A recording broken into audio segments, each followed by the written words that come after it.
doing Astrology Night tonight on this first Wednesday of June of 2016. And please help me welcome Rick Levine.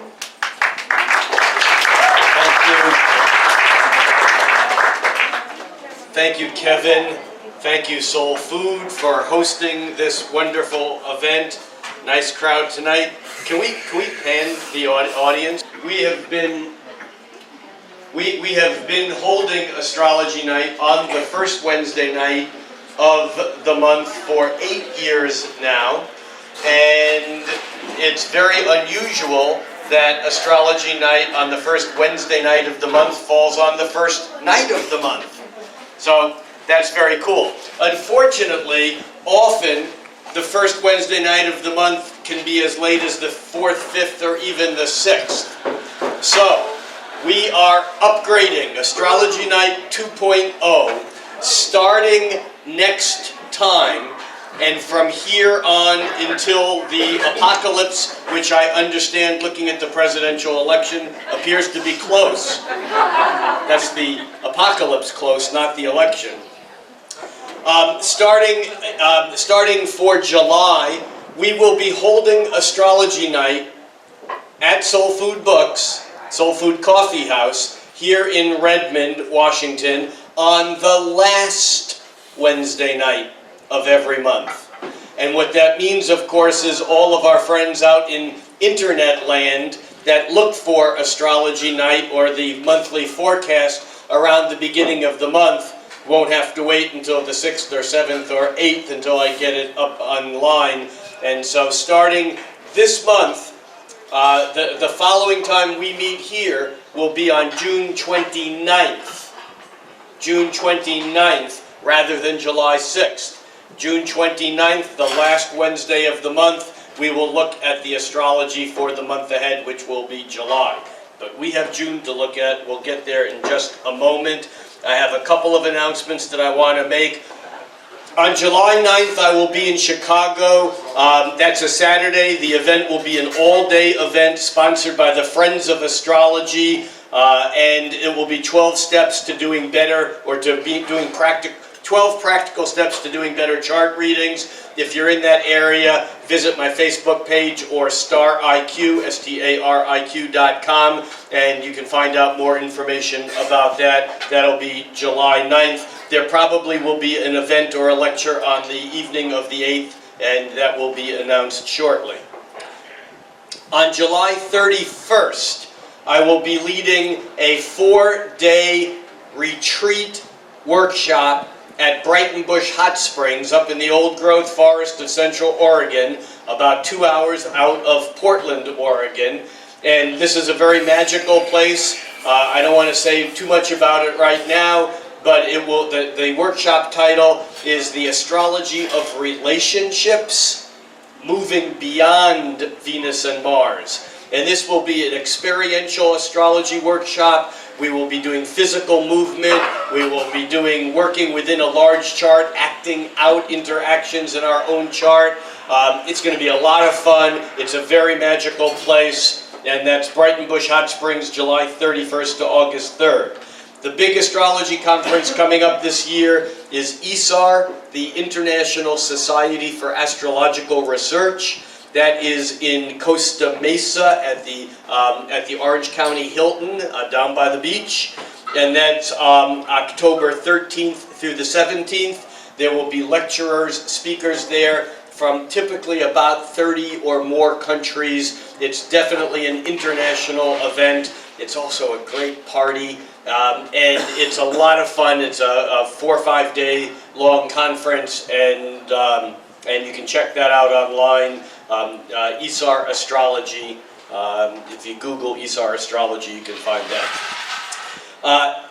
Then we have the 4th annual Breaking Down the Borders conference. This is an online conference. You don't have to get out of your pajamas to go. It's online, but it's everything. There's a lobby to hang out in. There's about 40 lecturers and lecturers from all over the world. Rob Hand will be lecturing at that. Lecturers from South Africa, New Zealand, Australia, from Denmark, from England, from South America, and that will be online, breaking down the borders, and that's November 18th through the 20th, and you can find more information on that at their website.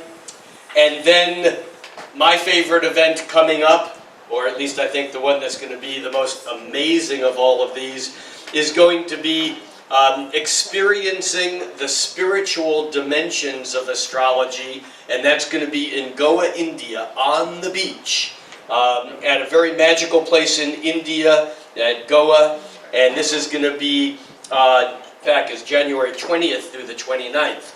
The 20th, 2017, coming up, and then after that workshop, we will then take a post-workshop trip to Hampi, and this will be a very amazing trip into very old India. Hampi is one of the oldest known cities in the world. And so that's going to be in January, on January 20th, 2017. And then we have the NCGR, the National Council for Geocosmic Research, February 16th, and that's going to be in Baltimore. And that's going to be another big conference, a lot of astrologers there, and it's going to be a lot of fun, and you can find information online on that. And then the last piece of this announcement is a conference that I'll be doing with Kai Pacha, Tom Lesher, and Maurice Fernandez, Patricia Walsh, and some other very excellent astrologers. And that's going to be Astrology Rising, Co-Creating the Future. And that's going to be in Costa Rica, on the beach in Costa Rica, May 6th through the 13th next year. I'd give you a web address, but the website goes live next week. And so look at my Facebook page. When that goes live, I'll have links there. Okay, bored? I'm done.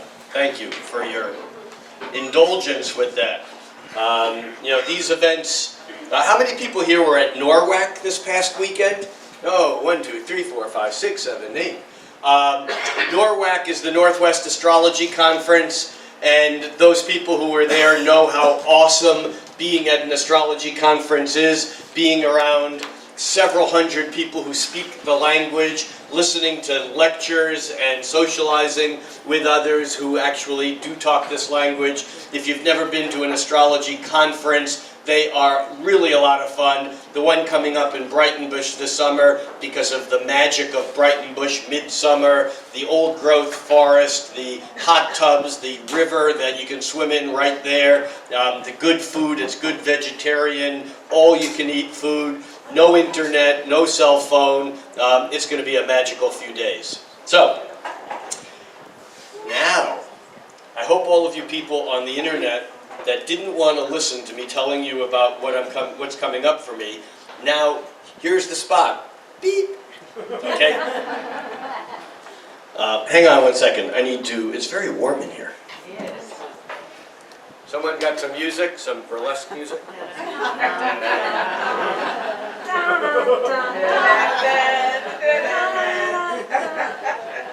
Okay. So,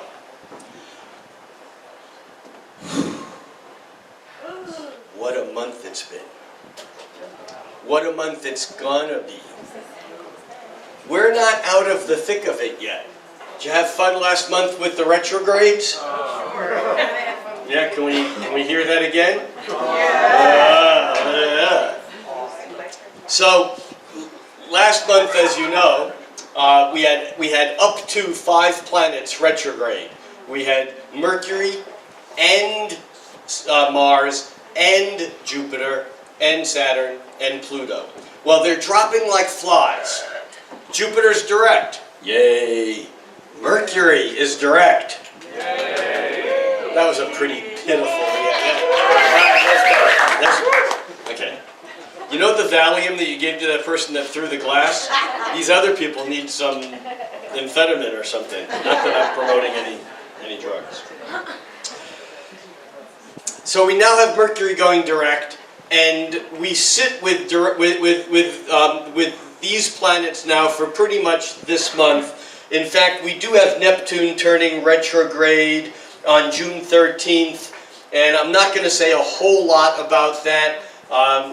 The outer planets retrograde are significant to watch, and if they're hitting a point in your chart, what's most significant is that these slower moving planets create deep psychodynamic shocks and changes, whether they're emotional or spiritual, relational, career-wise. And so when we get to Saturn and outward, the retrograde planets, what becomes significant is that the planet moves over a point in your chart, creating some sort of pressure for change or a shock or an awakening or a deepening. And then when the planet turns retrograde, it goes over that same point again, up to months later.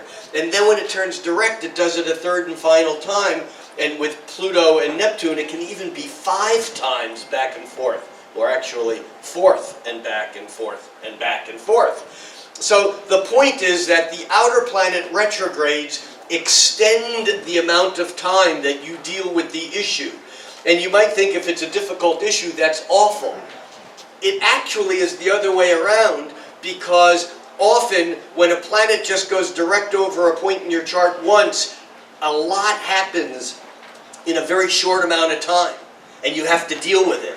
Whereas when you get the direct, retrograde direct over the course of as much as 7 or 8 or 9 months, what happens is that you get inklings of what the change is, and then you have time to begin to process and to move through it. And if you do the work, by the time the third and final hit comes around, you've already done it. So we have to be careful about these judgments of these retrogrades being bad or difficult. But Neptune does turn retrograde the middle of this month. Mercury is already going direct. Mars, as you may remember, I feel like when you start those serials in our last episode, well, you may remember that Mars moved into Scorpio the beginning of the year, back in January. And then it moved through Scorpio in 2 months. Mars typically moves through a sign in about 2 months. And Mars moved into Sagittarius on March 5th. But then on April 17th, Mars turned retrograde. And just this last week, on May 27th, retrograde Mars backed out of Sagittarius back into Scorpio. And Mars continues retrograding back in Scorpio to about 23 degrees of Scorpio, where it turns direct the end of June. So next month when we come here, actually on June 29th, on the day of the Mars stationary direct, on June 29th, when we're here next month, we will talk about what this whole Mars thing has been and what it means that Mars will then be moving forward. But right now, Mars is moving retrograde back in Scorpio, and it will stay in Scorpio all the way until August 2nd, when it moves back into Sagittarius and then goes on his merry way.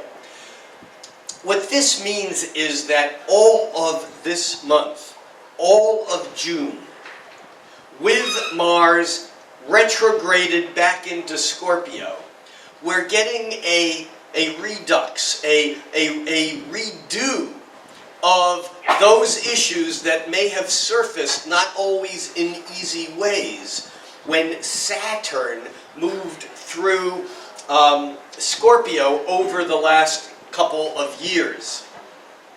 Do we have any Scorpios here? Scorpio ascendants, moons. All right, so for the last 3 years, Saturn moving through Scorpio. Any Tauruses, Taurus, suns, moons, whatever. Any other fixed signs? Aquarius. What's the other one? Leo, thank you. How did I forget that? So when Saturn was moving through Scorpio, there were hard, heavy, emotional issues that we were dealing with that were deep, that were dark, that were powerful. This is when Saturn was moving through Scorpio. Saturn's now in Sagittarius. We're looking off to the future, making plans, envisioning the long-distance haul, what's out toward the horizon. However, Mars, moving back in Scorpio, is re-stimulating those issues and those events that we may have thought were already done deals. Now, we're not dealing with them in the same way, in the same seriousness as we were then. But don't be surprised if things that you thought were already put to rest around complex emotional interactions, dynamics, power struggles, things that you have going with other people, relationship dances where you're sharing some sort of common vision or resources or housing or money. These are all scorpionic issues. And remember, this is about transformation. Mars, the energy planet, moving back into Scorpio, whether it's and retrograde all through this month, there will be this sense of revisitation. So we will hold that off to the side, but that's certainly there. When Mars finally moves forward, it stays in Scorpio still through the month of July, and then we'll talk more about that next time. So, got those out of the way. Retrograde stuff. Mercury is whizzing ahead now, and Mercury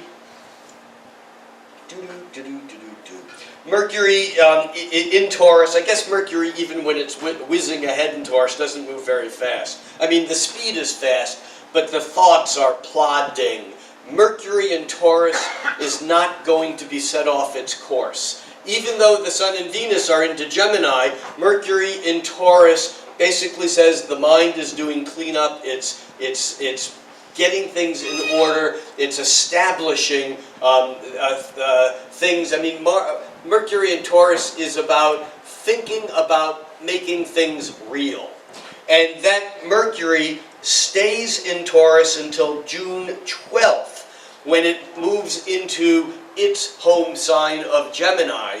And remember, the Sun and Venus are already in Gemini. When Mercury hits Gemini on the 12th of June, things are going to really speed up. And in fact, Mercury is moving so fast now, it's only spending 2 weeks in Gemini. By the end of the month, on the 29th, that day that we will be here, the day that Mars moves stationary, that moves direct, Mercury moves into Cancer. So this is a background of the month. We have the second half of the month with Mercury in Gemini and things really speeding up. Right now we're still anchored a little bit mentally to the past and to those things that have already happened with that Mercury in Taurus. Now, all of this stuff has been interesting, I hope. But the real juice of the month is about mutability. And last month when we were here, I brought this up and said that I would talk about mutability. We have a very rare few days cooking right now. Rare in as much as we have a grand square involving 3 heavyweight planets, and into that is moving the Sun, Venus, and the new moon. The new moon on June 4th is a pretty special new moon, and it really sets up the dynamics for this month. My friend Austin Coppock, people read Austin's stuff online. Austin Coppock, Coppack, Google it. He writes a weekly column. His imagery is fantastic. You can support him by supporting his Patreon page. It's really good stuff. But he talked about his monthly for June. He talks about how June is like a carousel, because the energy is moving around, and it's moving around so fast that there's wonderful days and days that suck, and it's stormy days and clear days, and there's a lot of change, but it's not change we can hold on to. We're like sailing in the wind, in the breeze. Remember, the Sun has moved into Gemini, and we have Venus and the Sun are tracking together. In fact, Venus catches up with the Sun, lines up with the Sun, and goes behind the Sun from Earth's point of view. Somewhere here, why can't I find that? Hello, oh, there it is. Venus lines up with the Sun. Yeah, it used to be, well, we'll come back to that in a moment.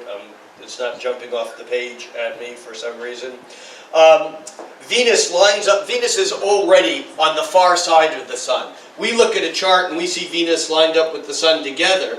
If Venus was retrograde, it would be between the Earth and the Sun, but Venus is direct. So in order to get to Venus, you have to go through the Sun and to the other side. And what that means is that when Venus is exactly lined up with the Sun, she becomes invisible. We can't see her. She's lost into the Sun. And this is part of Venus's journey into the underworld. Even though you'd think it's daylight and sun, the fact is she becomes invisible. So Venus and the Sun in Gemini. Gemini is whimsical. You think of Gemini as the twins, and I talked a little bit about this last month, but the twins is not just about two of everything. Yes, Gemini people with Gemini rising, moon, sun, strong Gemini emphasis, often have two jobs, two careers, two homes, two relationships, two kids. There's hot, cold, yes, no, I like you and you, I hate that, and that. You know, things arise mutually. But here's the key. The real energy of Gemini is that everything is vibratory. There's no such thing as solid anything. And that we basically tune reality like an AM radio. And so we can tune our experiences. You, I love red. Oh, I like green. And you basically can move in and out of experiences. And just because you're listening to this radio station, it doesn't mean that you don't like that one, and it doesn't mean that that one's not on the air. So that's why Gemini as the twins has to do with mutuality arising. Everything arises as vibration, and from a distance it can look singular, like one. But as you get closer and closer to anything solid, it breaks down into vibratory energy. Even a solid atom, the Greeks thought was indivisible, is actually humming particles of electrons, protons, neutrons, and when we get close enough to an electron, it's not there either. It's vibratory also. So, we have the Sun and Venus in whimsical, breezy, casual, the wind changes direction. It's like a kite getting bounced around on the winds of change. Gemini blows this way and then that way. And there's that energy of the light-hearted Gemini. Geminis can be the con artists because they see everything as potential, as possibility, and therefore it's easy for them to bend the truth. They're great storytellers. Gemini has that ability to pull rabbits out of hats or stories out of a boring situation. So we have the Sun and Venus moving toward the center. That would be 12, 13, 14, 15, 16 degrees of Gemini. And in this, we have Jupiter, which was retrograde, but is now barely moving forward, very slowly, at 14 degrees of Virgo. We have Saturn still retrograding at 13 degrees of Sagittarius, and we have Neptune, Neptune and the nodal axis, the south node, north node, and Chiron is in the picture, but Neptune is who we're going to pay attention to, and Neptune is at 12 degrees of Pisces. Gemini, Virgo, Sagittarius, Pisces. These are the four mutable or season-changing signs. In astrology, we have the elements. Every sign is fire, earth, air, or water. 4 elements. And fire is active, and earth is sensible and sensual.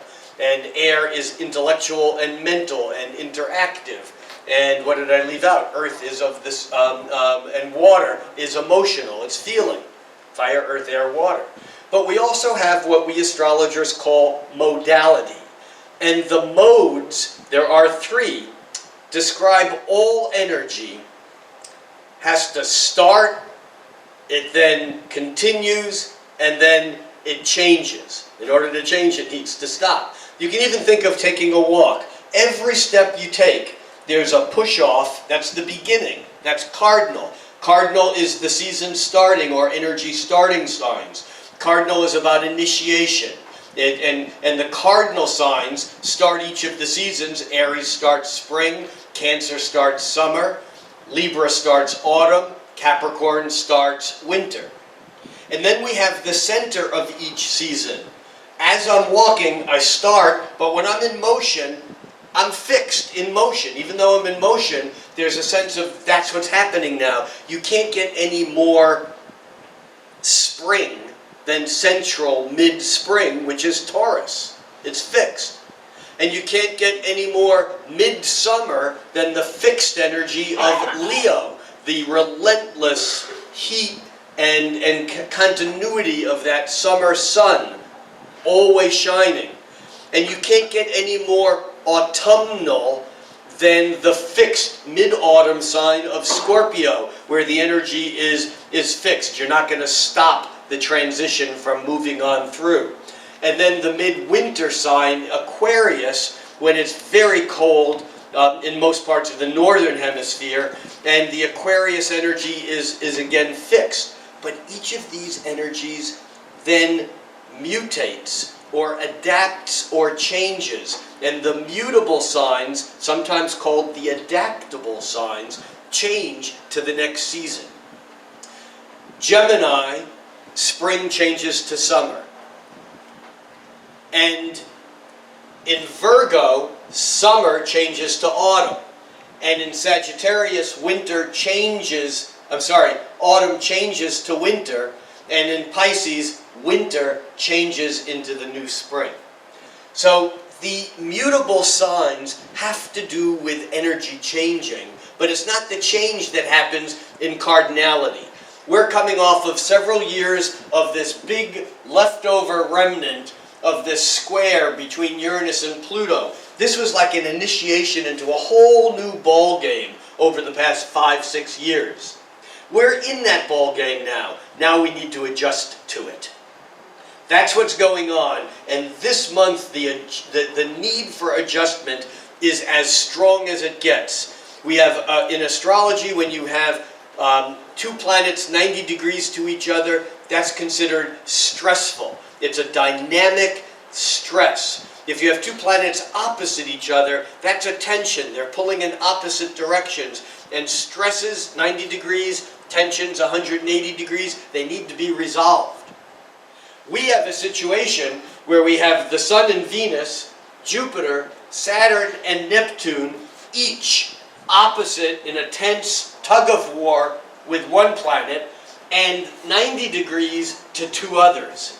You see what this is? And this is very rare, especially with a 12-year cycle of Jupiter, a 30-year, 29.5-year cycle of Saturn, and a 165-year cycle of Neptune. The slower moving the planet, the heavier, the more serious the energy.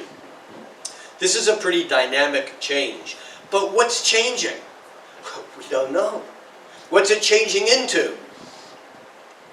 We don't know, because it's changing back and forth and back and forth. There's a mutability, there's an adaptability, and I think this is the key to May. To the end of May and to all of June. And that is, things are changing, but if you think you know how they're changing or where they're going, or if you think you're in charge, you will be discouraged, disappointed, and frustrated at some point in time. The old Hopi prophecy has come to mind a lot this week. And many of you may know it, and I'm going to say a little bit of it from memory, and I'll probably ruin it, but it'll get close enough that you'll know what you'll remember it. Because in the Hopi tradition, they talked about, for generations, they've talked about the speeding up and what the change is coming, what we might call the Great Reversal, or in Greek, apocalypse. In the Hopi tradition, they've been talking about this time for generations. And the current Hopi prophecy, or one of the current elders, has said, this is the time. It's here. The waters have speeded up. We don't have to wait for the change. It is now. He who holds on to the shore will be torn asunder. The waters are flowing too strong to think that you can hold on to the status quo, to what was. And the prophecy goes on and says, push away from the shore and into the middle of the river, where the waters are flowing the fastest. Keep your head above the water. Look around and see who's there with you. This is your new family. Be joyous. The idea here is, we don't know where it's going. It's flowing to the sea. But as long as we're in, you know, the saying, go with the flow? This is what we're talking about. And with this dynamic grand square, the flow is tremendous. And yet, if we try to hold on to the status quo, it will rip us apart. We need to jump into the water and go with the flow. There's rhythms within rhythms here, and I mean, I could talk about this grand square for hours, but there are a few pieces I want to pick out of it. But before I do, I want to just say one other thing, and that is behind this red grand square, where we have these 4 mutable signs with planets right in the middle of them. And incidentally, over the next days, this is being recorded on June 1st, 2016, the moon will move a sign every 2 days. And by June 4th, and we'll look at this, actually let's bop this ahead real quick, to do this a day at a time, and we'll move this,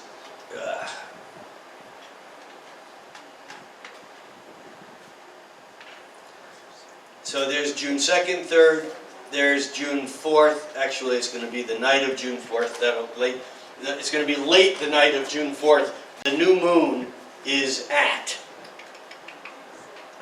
The new moon is at 7:59 p.m. on the night of June 4th, and that's Pacific time, 7th. So that's like 11 o'clock or 11:59, 7, 8, 9, 10, 11 o'clock or 10:59 p.m. Eastern time. And the sun and moon and Venus now, can you see how this new moon fits into this grand square? So this new moon is an incredibly dynamic new moon, and this energy will resonate again at the full moon from a different way. We'll look at the full moon chart shortly. But what you need to know about this new moon is that the initiation that occurs is very different than the solidity that I talked about at last month's new moon. This new moon is about dynamic change, and it's a new moon in Gemini, which means that the seeds are carried off by the wind.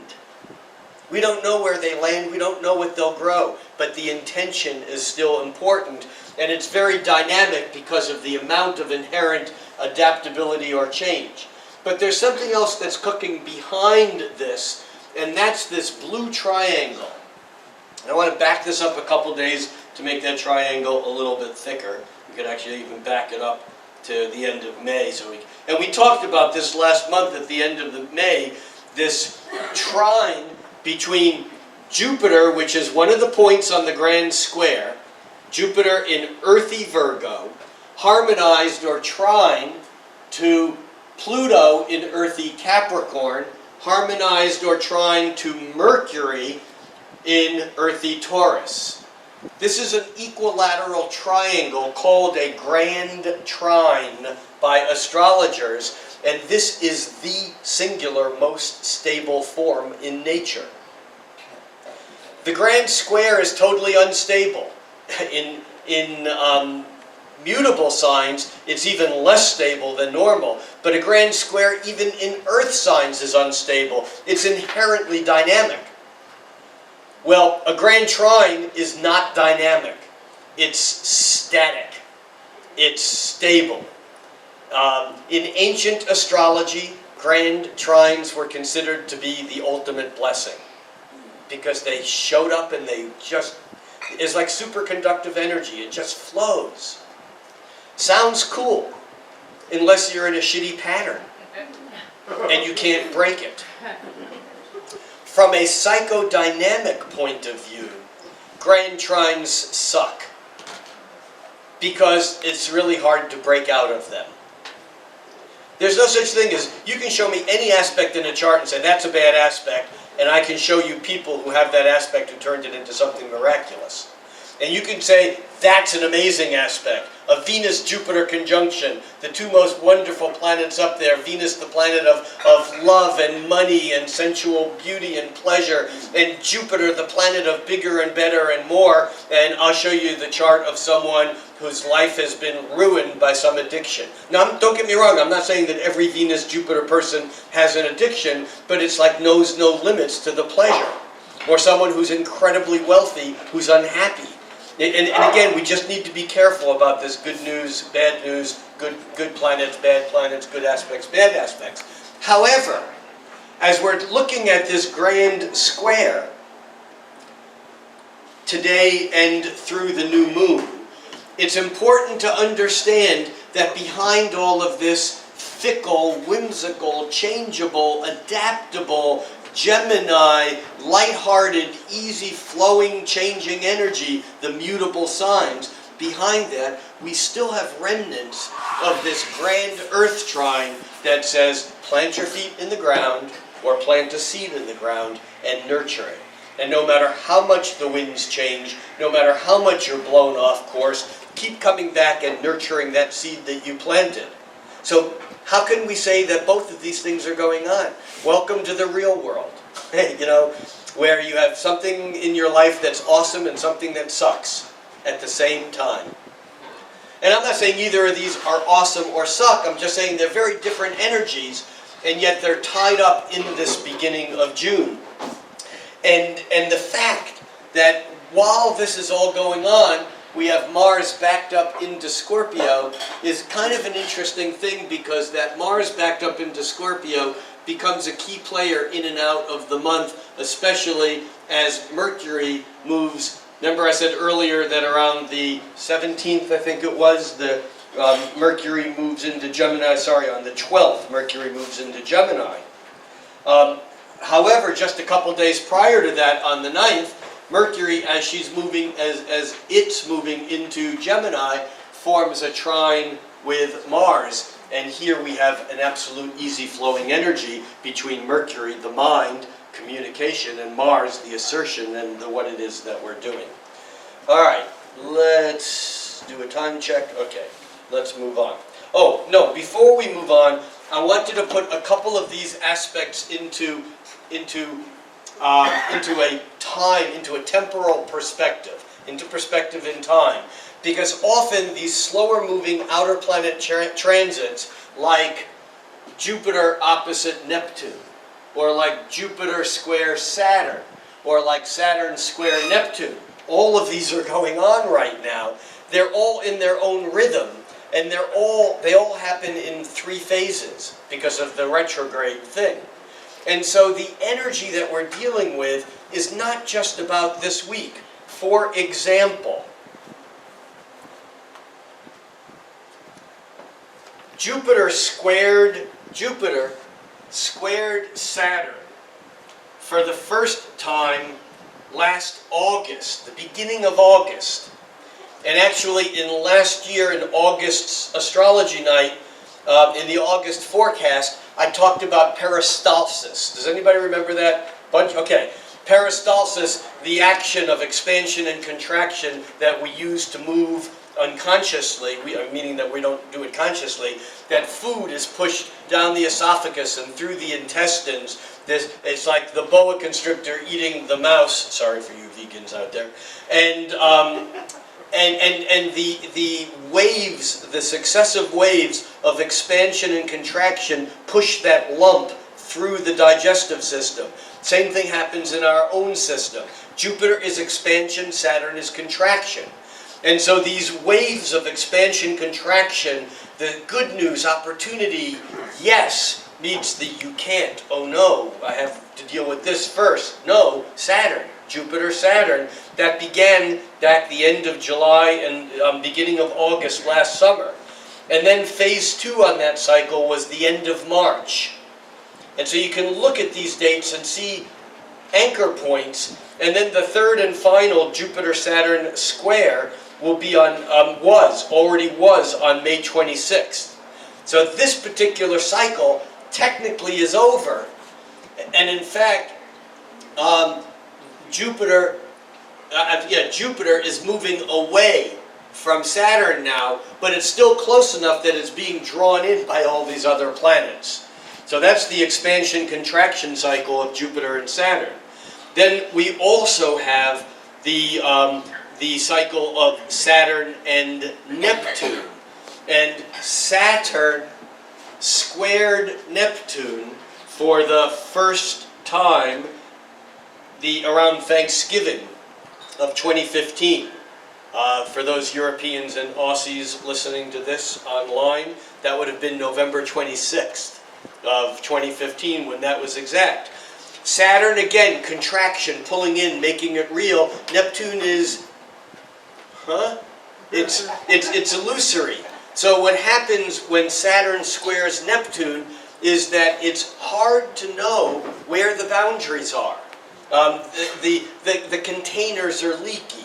If you have agreements with someone, there may be questions as to whether or not someone's broken an agreement or not, because it's hard to understand where the edges of Saturn are when diffusive Neptune comes into the picture and confuses things.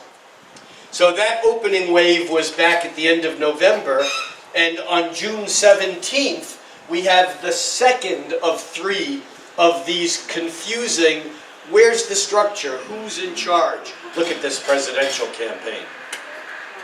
Great article online by a guy who writes for Truth Out or BuzzFlash or one of those sites. Williams River Pitt, I think his name is William Pitt. And it's basically this election, it was something like, take LSD and look at the election. It's like the election has basically gone that far awry. The third and final Saturn square Neptune will be on September 10th. So this whole confusion of what's real, what's not, what are the boundaries, what are the limitations, will still be with us through the summer. And then the other piece, well, that's enough on this. But you see how these rhythms are carried from the past into the future? And so this moment in time that has all of them pulled in with the stability of this grand trine in Earth at the same time is incredibly powerful. There are things that are being set in stone now, even though they're being blown around on the winds of change. All right, let's move forward and get through the month and then talk about the full moon. So as we move this a day at a time, we come up, there's the missing Venus-Sun conjunction that I couldn't find before. That's on June 6th, when Venus actually lines up with the Sun.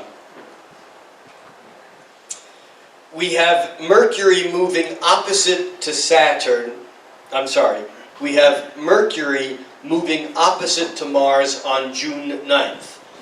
And we talked about this a little bit. I'm just showing you here visually.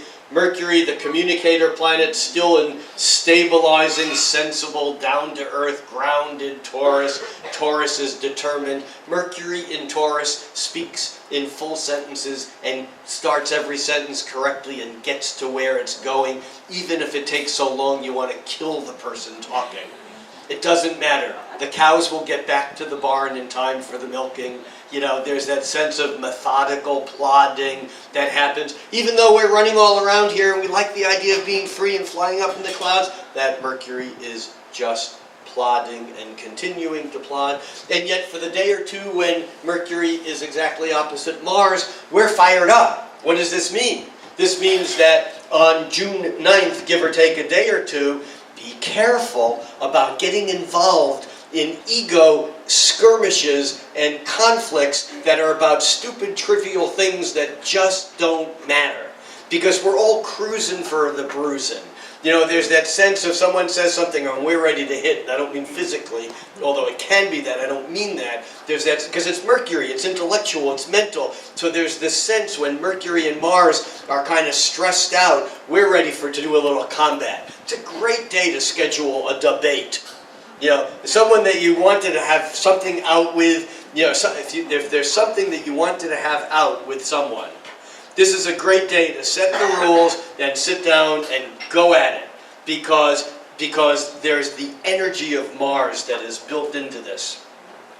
By the 12th, we have Venus coming into the picture, forming a sextile with Uranus. This is a bit of karmic relief or comic relief. And actually over the day or two before this, Venus sextiles the Sun, and then sextiles Uranus sextiles the Sun, and then Uranus sextiles Venus. And that's right. I'm sorry, I thought I did it backwards. And those sextiles are June 12th is when Venus forms the exact sextile. No, I did do it backwards. Venus sextiles Uranus on the 12th, and then the Sun does on the 14th. Sorry about that. Now, Uranus is the planet of shock and surprise and different and futuristic. And when these two planets, when first Venus and then the Sun come into that sextile, it's like, wow, I can do that. I want to do that.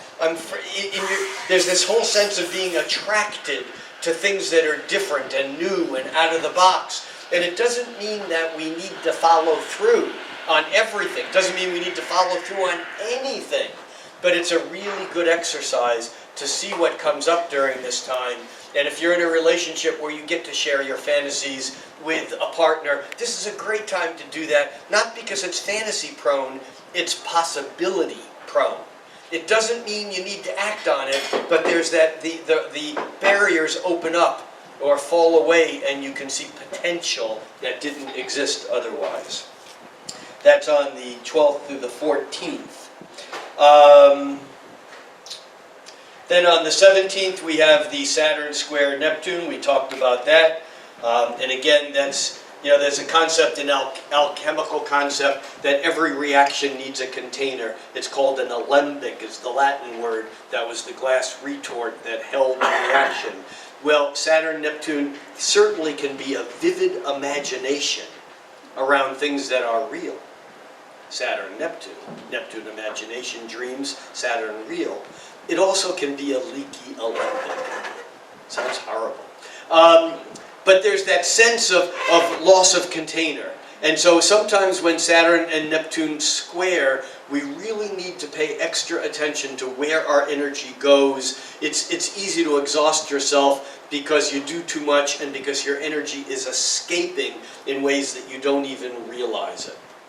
Good day to get confused.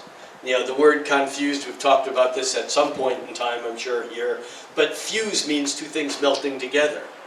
And Saturn likes boundaries, because that boundary is what allows the ego to be separate from everyone else. Otherwise, we would go through life all the time as I or you, as we are me, as we are all together, goo goo gajoo, That's fine if you're either on a psychedelic trip, or you're in love, or you're listening to the Beatles. But it's difficult to conduct your life like that. So Saturn creates boundaries. Neptune disintegrates or melts the boundaries. So confusion simply means with the apparent boundaries melting away. Confusion isn't a bad thing unless you're an ego and screams and goes, wait, that's you, that's me, oh my God, I can't tell which is which. So that's on the 17th, that's exact. And then we come to the 20th and we have the full moon. And let's get this a little bit closer. Move this forward an hour at a time. Whoop, go away. And so here we have the full moon occurs 32, that's pretty darn close. The full moon is on June 20th at 4:02 a.m. is when it's exact Pacific time. The chart that we're looking at here says 7 o'clock or 7:02 a.m. That would be Eastern time. But this full moon is also incredibly powerful. It's, oddly enough, it's a kind of a blue moon. A blue moon is when there's two full moons in a month. That's the old Farmer's Almanac definition of a blue moon. Because there are 13 full moons in a year. which means that a month can have 2 full moons if it's at the very beginning and one's at the very end.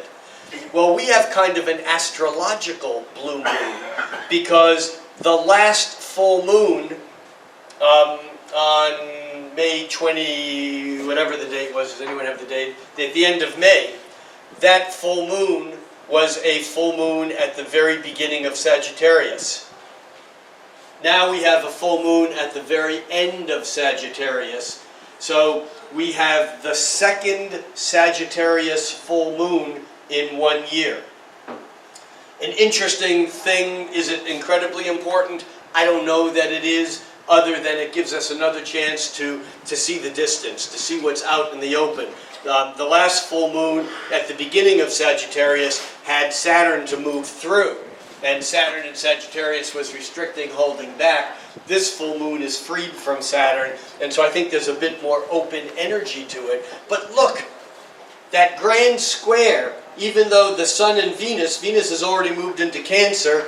Venus entered Cancer just a couple days before on June 17th, which is kind of a softening and a settling and a becoming more nurturing and emotional energy that's getting us ready for the summer solstice, which occurs just hours after this new moon, after this full moon. The full moon is at 4 a.m. Pacific time, and the sun moves into Cancer, which is the summer solstice, at 3:34 exactly p.m.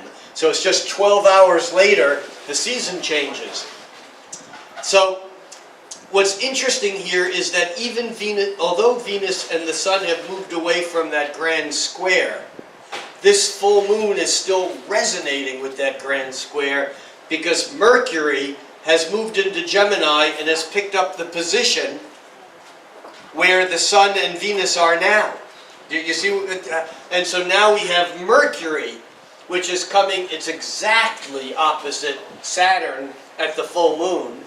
But that Mercury is also square to Neptune and square to Jupiter, and Jupiter's exactly lined up with the nodes, and that's another whole energy that we're not going to dig into real deeply, but it increases the karmic power of this month and the adaptability and the need for change. Something's got to change. You don't have to be an astrologer, you don't even have to be very smart to look out at what's going on out there and say something's got to change. Okay, everything's got to change. It's not just one thing. It's the fundamental basis of the entire system. And whether or not it does, we are at this teetering point, this incredibly exciting and dangerous. Dangerous because if it doesn't change, we probably have some long-term issues that we're just, what's the technical word? Screwed. Okay, so, but if it doesn't change, there's another layer of danger, and that's the danger of detaching, individually pulling away from, and of becoming discouraged or depressed because of the feeling of powerlessness or the feeling like, oh my God, we came so close. I don't imagine there's any Bernie supporters in this room. But without talking about politics, although I'm not sure how one cannot talk about politics, seeing the craziness of the disenfranchisement of the numbers of people who are so excited and enthused to be involved and yet have no way to plug in and are being disenfranchised to the extent that this election will most likely be a choice between who's the lesser of two evils. And there are those who could, would, and might even correctly argue that it doesn't matter. I don't know. Not a discussion I want to have tonight, but one that I would be happy to have with a glass of wine some other time. All right, so the dynamic thing about this full moon is that Venus has already moved into Cancer. The Sun is moving into Cancer just 12 hours later. The Moon moves into Cancer 1 hour. This is a totally unstable full moon. What do I mean by unstable? It doesn't hold its energy.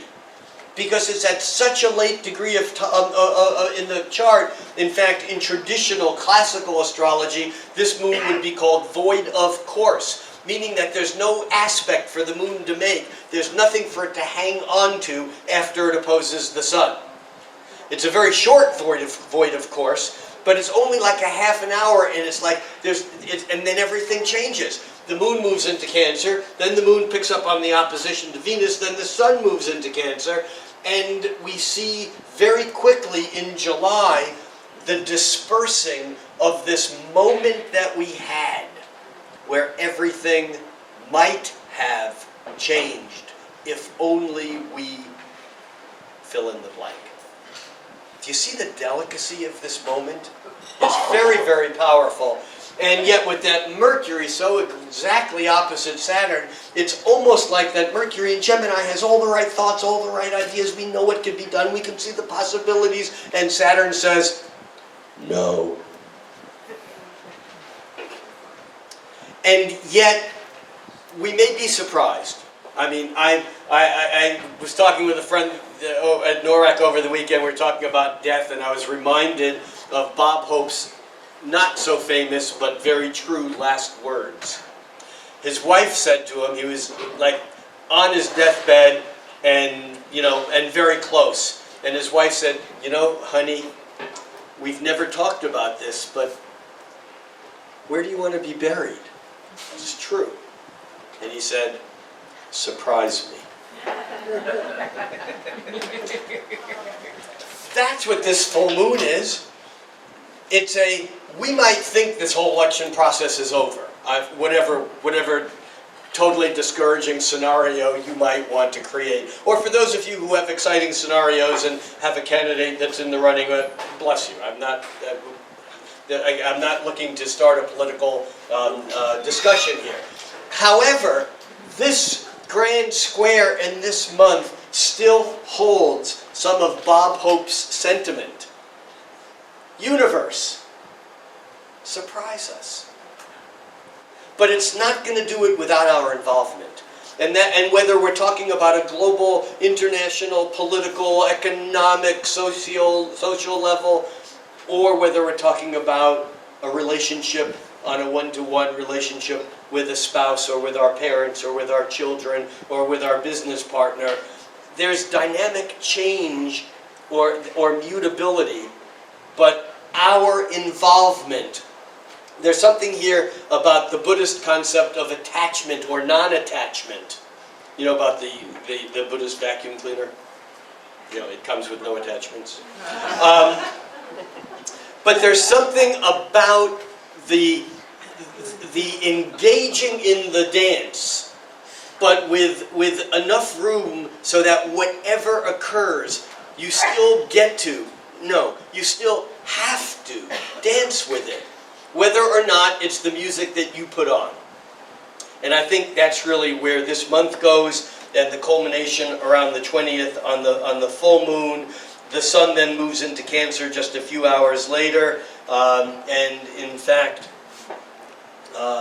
let's go back to a day at a time here, and we can see now the sun. Come on, what's going on? Hello. There we go. And now we can see the sun has moved into Cancer, and the moon is moving on into Capricorn. And then as we follow this over the days ahead, Mercury is moving pretty quickly. It'll disperse out of that end of the that Grand Square pretty quickly. And you see the whole square, kind of just unforms. And so this moment of change is very powerful, and yet it does not end, it will not last. Which then brings us up to the next dynamic moment in all of this, and this is where we will go and this is where we will end, and that brings us to the 29th. And on the 29th, we have Mars, which has backed all the way up to 23 degrees of Scorpio. Mars stations, and then it slowly over the days and weeks ahead begins to move forward until it gains enough speed. And it doesn't get out of Scorpio for an entire month. Remember, it's only 7 degrees, but it doesn't move back into Sagittarius until August 2nd. And then, as Mars regains its speed, it moves through Sagittarius in 2 months. Mars typically moves through a sign in 2 months, or 7 weeks even. But then, as it hits this retrograde, it can spend up to 8 months hanging out in one area of the sky. And you know, in a way, it's the planets track physically what we observe them to mean metaphysically. If you think of the archer, you know, and again, Mars is like the symbol of the seed of potential, the cycle, the circle, but directed. Sagittarius has that direction, but Sagittarius, do I have to say, has, Sagittarius is actually like the cross of Christianity, the cross of the material universe, and that cross has direction in Sagittarius. It's reaching out over the material world, into the realm of ideas, into the distance. But Mars has that same directionality. And if you think of Sagittarius as just Latin for archer, and if you think of Mars as that pointed arrow going ahead, you think about the motion of an archer drawing an arrow and then putting it in the bow. And what happens? Pulls back. This is Mars retrograde. Back, back, back, back, back. Pulls back. And then finds its target. And then releases it. And you know that when that arrow is released, it doesn't go anywhere. It's stationary. And when it begins to move forward, it moves forward very slowly, but it accelerates so that by the time it's leaving the bow, it's at its fastest.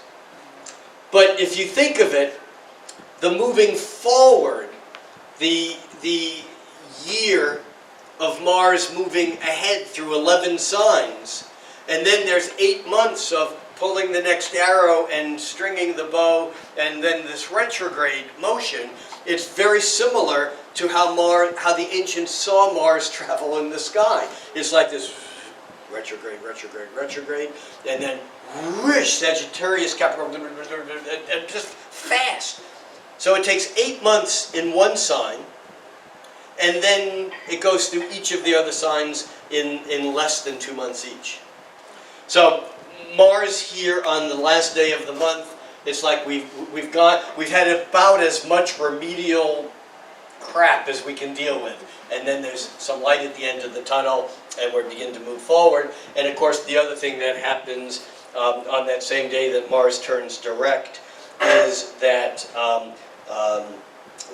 Venus is very much in the picture, because Venus forms on the 27th a trine with Neptune, and on the 30th an opposition to Pluto.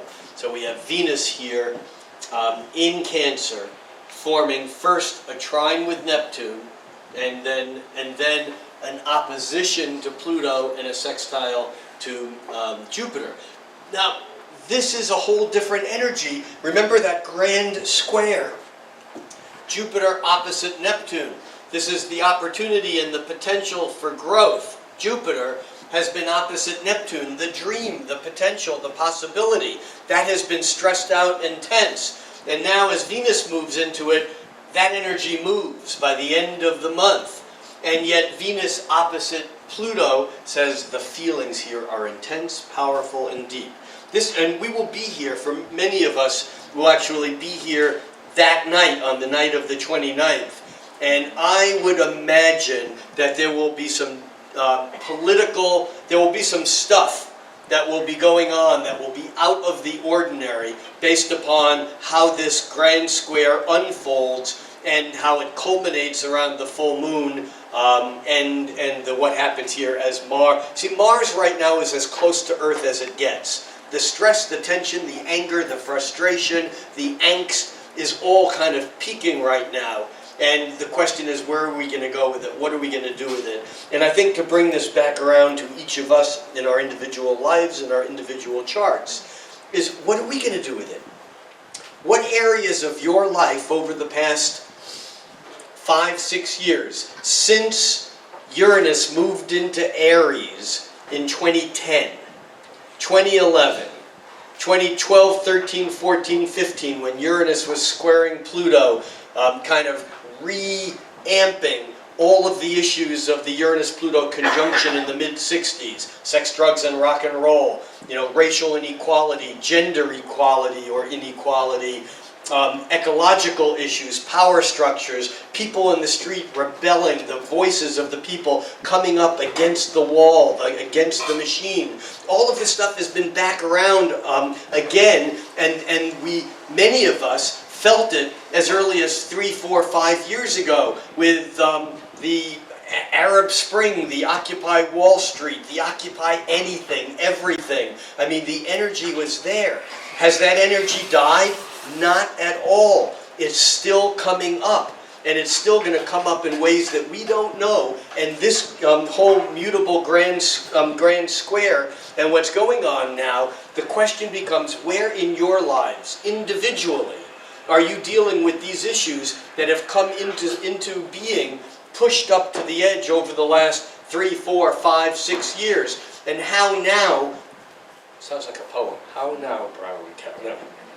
And how now can each of us visualize standing with one foot on this side of the continental divide and one foot on that side, one foot in the past, one foot in the future, one foot in the status quo, the way things have been, and one foot in the this is the way things could be.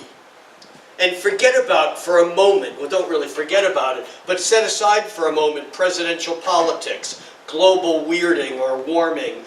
Set aside these issues that individually we can't figure out and can't deal with, and look at your own personal lives.